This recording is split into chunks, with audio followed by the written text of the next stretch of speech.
I am so excited about this chat, mostly because if you have been tuning in, you know that for season 4, we are now putting the full episode on YouTube where you can watch and chat, and I get to look you right in your face while we have these conversations. So I know a lot of you listen to our chats while doing other things. So dinner, whatever else, running around, exercising. But if you really want to listen to, especially when we have like guests in, you can actually watch now, which is so much fun for me. And it also gives us one more place to engage.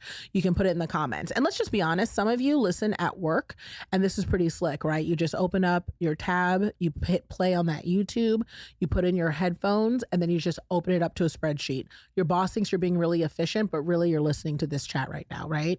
So I love that for us. I love that for us. And as I mentioned in our season 4 opener, that we're just going to keep it very real. And very real means that I felt for a lot of season 3 and for ever since I really started this pod chat while I was in California, that I've had to be kind of veiled about my language because I was going through a divorce. I'm dealing with transitions with the kids. I mentioned in my book and also here that, my big tiny, my eldest daughter who's 24 was dealing with rehab. And then also I had this book deal, plus I was starting to date. Like I literally had a lot of things happening in my life that I was trying to figure out and navigate. So I was always kind of handling it delicately in my conversations here. But one of the beautiful things about life is in the process of starting over, after a while, it's no longer new to you.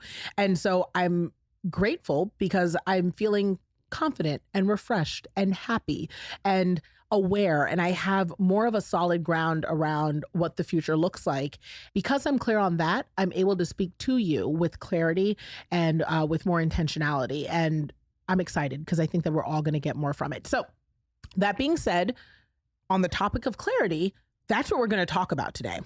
The number one thing that I am always asked about from you, from people that meet me on the street after reading the book is, Nicole, you seem like you are so stinking clear on everything you have going on. You seem confident. You seem to know what you're doing. And truth moment, hashtag truth moment. You already know this because we've been together for so long. That's not the case, right? You know that I am a awkward, uncomfortable, anxious, nervous mess all about a lot of things. It doesn't mean I don't get it done, but you know that I come in. I talk about that here all the time. But the truth is, I am pretty clear about a lot.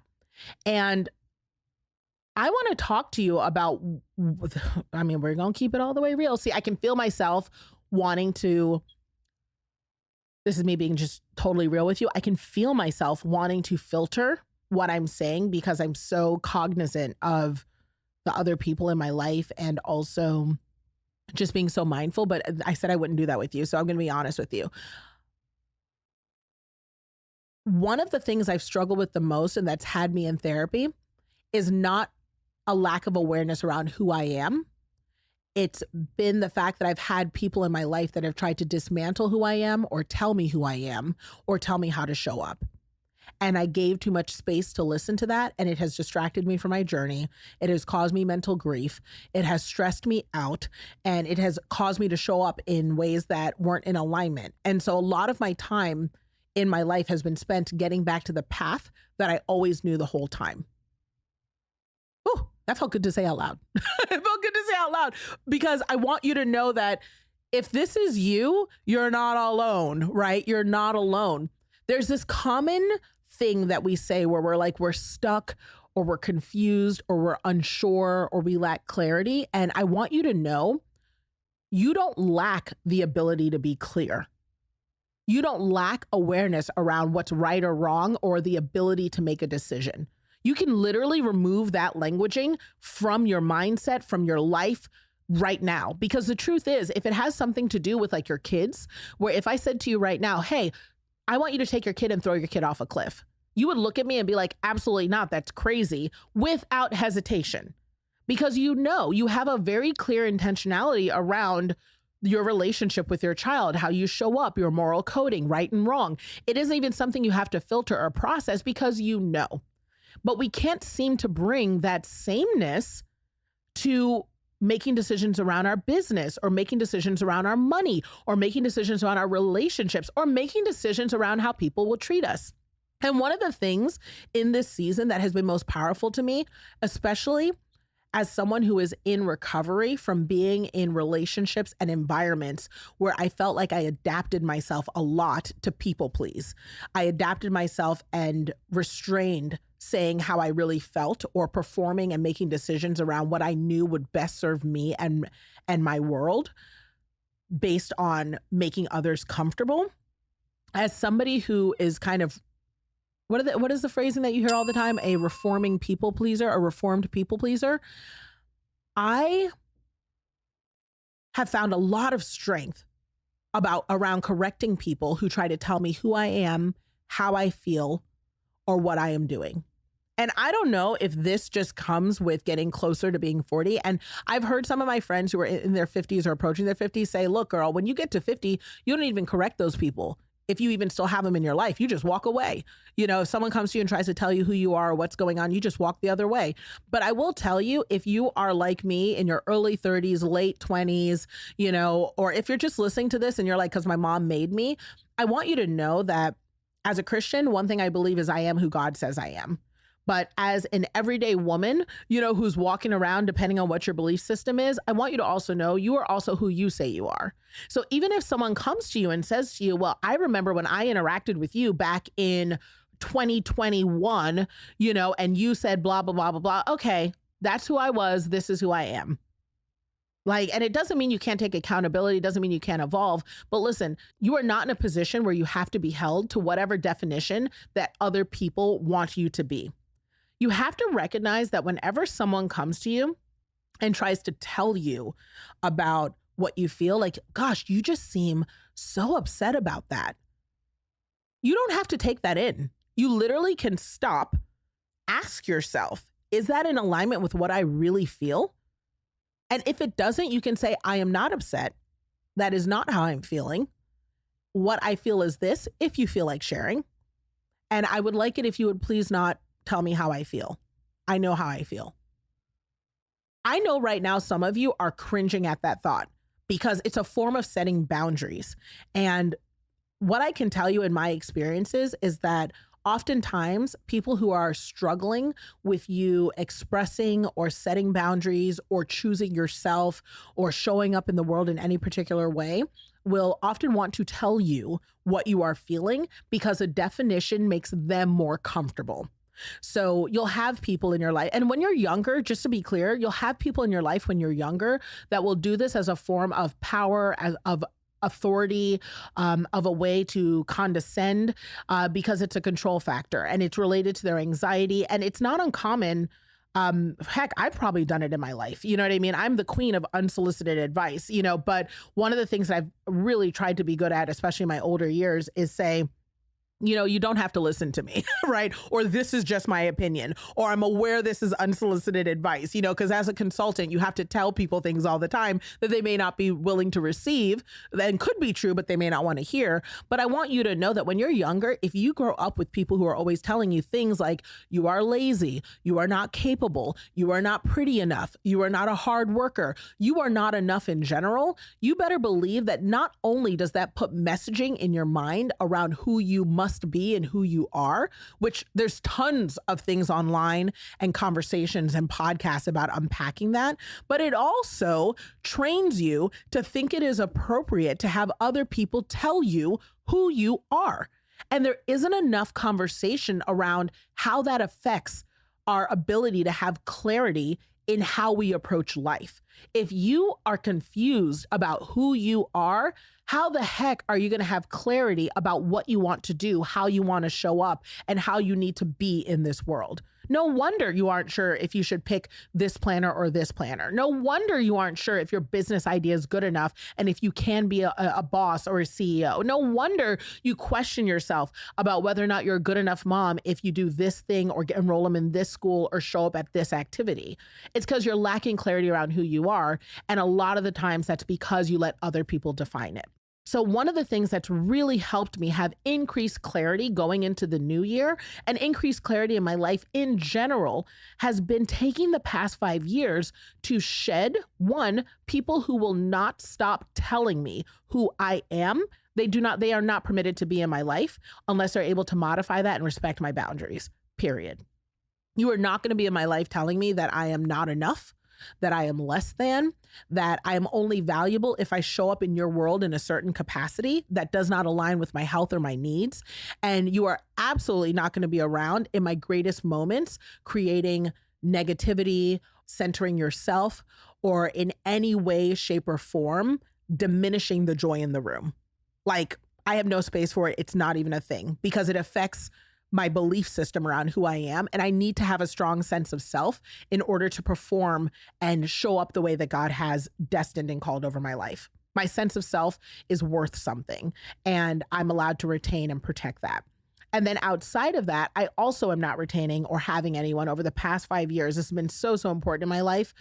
Having anyone who insists on me showing up in a way that does not align as I'm continuously redefining the way that God wants me to show up in the world. Now, I always thought, and this is the part where I'm going to be real clear. I had a therapy session recently where it was like a total breakthrough. And I've been doing therapy now for 8 years, and maybe even longer than that at this point. And the form of therapy I do is called EMDR. It's a form of therapy that is specifically around reprogramming traumatic experiences.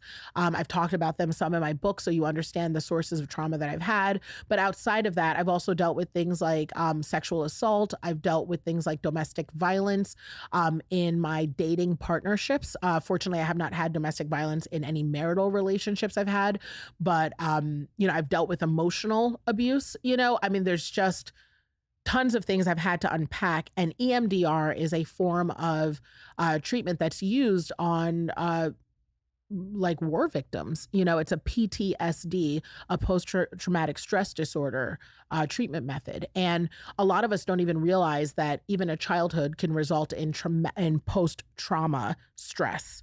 A lot of times we think that post-trauma stress only happens after an inciting incident, like being in a bombing or in a war zone or something of that effect. But the trauma of your childhood obviously can lead to lingering effects the rest of your life. So I've been in therapy for 8 years because it's always been really important to me as a mother and as a leader and as a consultant to unpack any manifestations of my childhood trauma in my present life. I do not want to both generationally as well as personally bring my hurt into my present.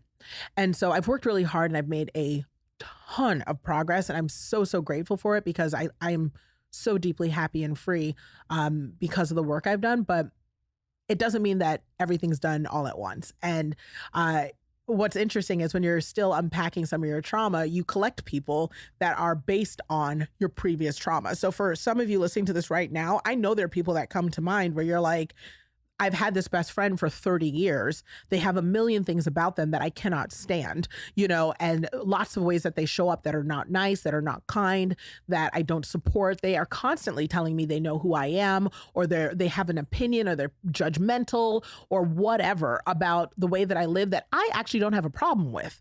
So that's also the clincher, y'all, is like, you may not have a problem with the way you live. You might like your house, like your neighborhood, like your lifestyle, like whatever, but you have people in your life who judge you on that. And now you're questioning if it's a problem, but you like it. Understand that that's the issue, right? So you may have these people in your life and you don't even realize that you selected these people at the beginning, or they were born into your life, or you married them or whatever at a time where you were not at your healthiest version of self. Right. So the person who made that choice and entered into that partnership, union, friendship, whatever, was not the person who exists today. And so because of that, the ability to evaluate that, kind of like if you are, here's a little more real world application, right?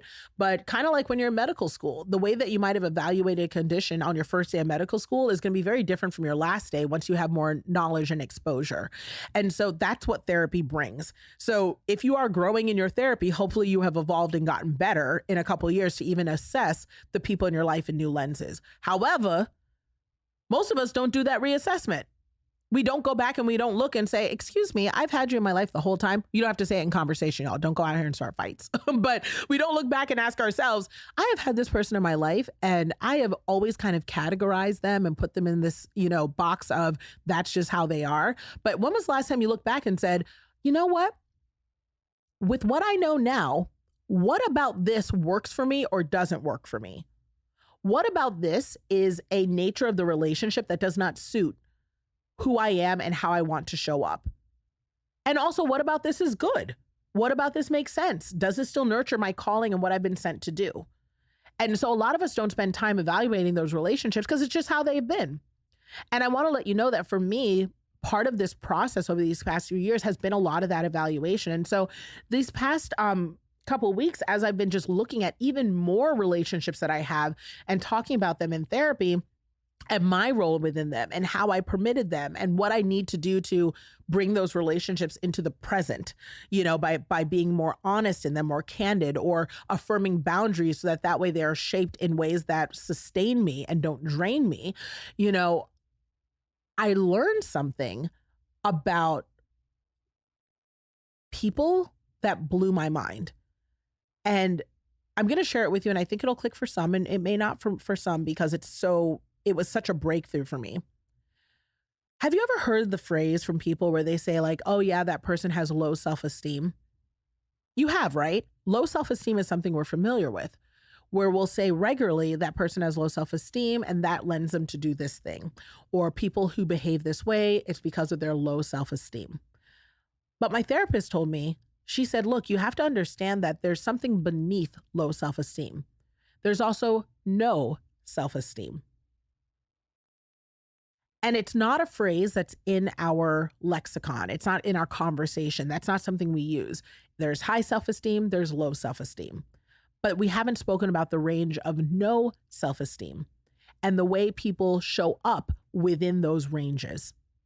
So people who are between the range of no self-esteem and low self-esteem are people who are in places where they are not healthy enough to maintain healthy relationships. People with no self-esteem often will engage in self-harm because their self-worth is completely gone. They don't even have an identity. They don't know what to do with themselves. And it's so deeply depressing that, they usually cease to exist, right? It's very difficult. However, in that range between no self-esteem and low self-esteem, what you'll often find are people who are heavily invested in identifying themselves through the eyes of other people. It's really important for those people who are in that no self-esteem, low self-esteem window to make sure that the people in their life see them a certain way, to make sure that the people in their life will relate to them a certain way, that they perform a certain way, that they serve in that role sometimes of mother or father or and even if their title might be lover or wife, or husband or friend, it's really important because they can't figure out how to be happy, that they can't figure out their worth themselves. They lack identity around their work and their self in general, that it's so important for them to have you perform in a certain way in their world that they will tell you who you are all day and affect your clarity, because what they need is to take some of your self-worth in order to affirm their own. And we don't talk about that window enough. We just say, oh, that person has low self-esteem, but we don't realize how harmful it is as they progress towards no self-esteem. And when I heard this, it blew my mind, the idea of no self-esteem, that there are people who are walking around with a blank spot where their self-worth is supposed to be. And in order to fill that blank spot on the day-to-day, it's really important for them to interact with people in a negative way, especially people who have high self-worth, and extract from them behaviors or affirmation or validation or whatever they think they can, even if it's a negative thing, make you feel bad because now they feel something in order to function. This blew my mind. And it blew my mind because I inherently thought people were just like generally good. And if they had low self-esteem, it was about bringing it up. I really truly thought that everyone had ability to access their self-worth because I do believe everyone has worth. And that what really was happening was that they just needed a reminder, right? Like if we just figured out, how to remind ourselves, give ourselves affirmation, give ourselves motivation, we'll know who we are, we'll know how we're supposed to show up, and then we'll feel so, so great about it. And when my therapist told me, like, no, like realistically, some people have no idea how to identify themselves. There are people who do actually completely lack clarity. That really does exist. And the reason why I'm telling you this is because this is likely not you. If this is you, then you've got to seek out serious therapeutic support, because likely you're in a state of severe depression. And that is a real thing, and there are meds for it, and therapy is incredible, and you deserve the help you need because it might be a chemical imbalance, all of that. I am super sensitive to that.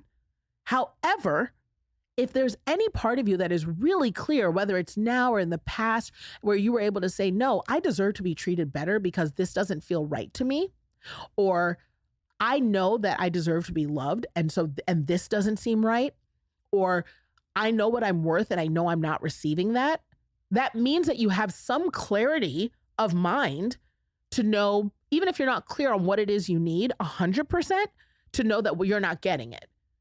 Which means you do know how to seek clarity. You're not as stuck as you used to be. And this idea that you're stuck may be something that's being told to you.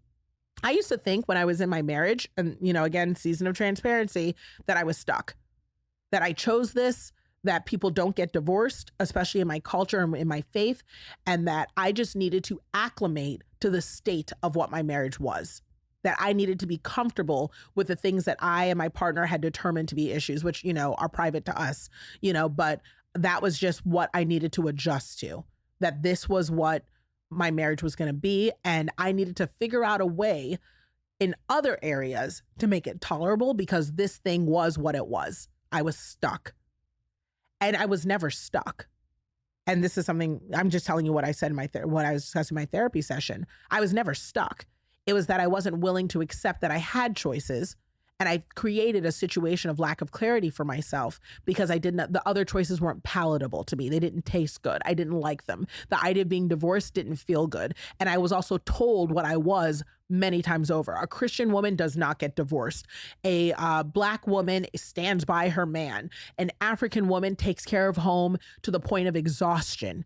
This was my identity as told to me. And it was creating confusion because it did not align with how I was feeling or what I was getting as an outcome. Because I was also told that if I did those things, I would have joy, but that was not happening either. And so I say all of this to let you know that if you're finding confusion in your clarity, it's not because there's something fundamentally broken within you and you have an inability to get clear. It's because you may have the wrong people in your space that are affirming and telling you who you are, including telling you that you are not able to get unstuck. I really believe that women, particularly Black women and marginalized people, are constantly put into this world and told that our main purpose in this world is productivity. We're always being told, like, hey, look, what do you do in this world? What is your contribution? Even when we meet people, we ask them, what do you do for a living? As if that's their primary purpose. Literally, when someone asks me what do I do, I say my best. Okay, that's what I do. I do my best. And this concept that your very being is only related into how you perform, and that your validation is directly aligned with your productivity, is so harmful, because it means that you have to constantly find a way to define who you are. Can't you just exist? My God, like as a woman by default, because we give birth to humankind, we already have a responsibility innately, hormonally, emotionally to caregiving and to doing all these other roles. The idea that someone wants to say that I also need to be shaped by what I create and what I build and all that I make. Like, listen, I love a Proverbs 31 woman. Okay. I am proud to be someone that mends, tends, generates income, takes care of the fam. Like, I'm proud of that because I enjoy it. But I also enjoy it on terms that make sense for me and my family, not terms that are set by the rest of the world. So it's exhausting. It's exhausting to be told what you're supposed to be. And it's even worse to have someone look you in your face and say, this is what you are. And if there's anything that I believe will lend itself to you feeling more unstuck to you feeling like you are moving forward with more intentionality, it's not that you need a new planner. It's not that you need better goals. It's not that you need a new checklist to measure yourself against. What's going to help you is actually what you need to stop doing. And that's letting other people write and make a list around who you are and what you're supposed to be.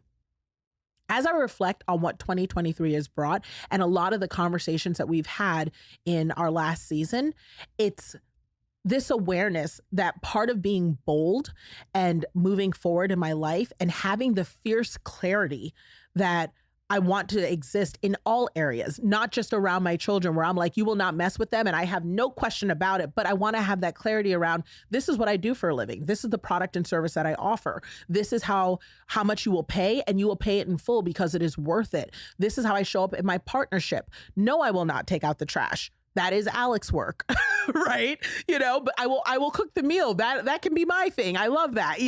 I want to have that clarity. No, these extra hours don't feel good. No, I don't want to work on Mondays or Fridays, even if that means that I'm going to be pulling 15-hour days, Tuesday, Wednesday, Thursday. I want to have that confidence in every single area of my life. And what I found is that confidence exists and it resides within. And the only time it ever feels chipped at is if I'm listening to someone else and I'm letting them dictate the reality. No one knows you better than you know yourself. And you have a right to trust that. And you also have a right to affirm it and boldly protect it with boundaries.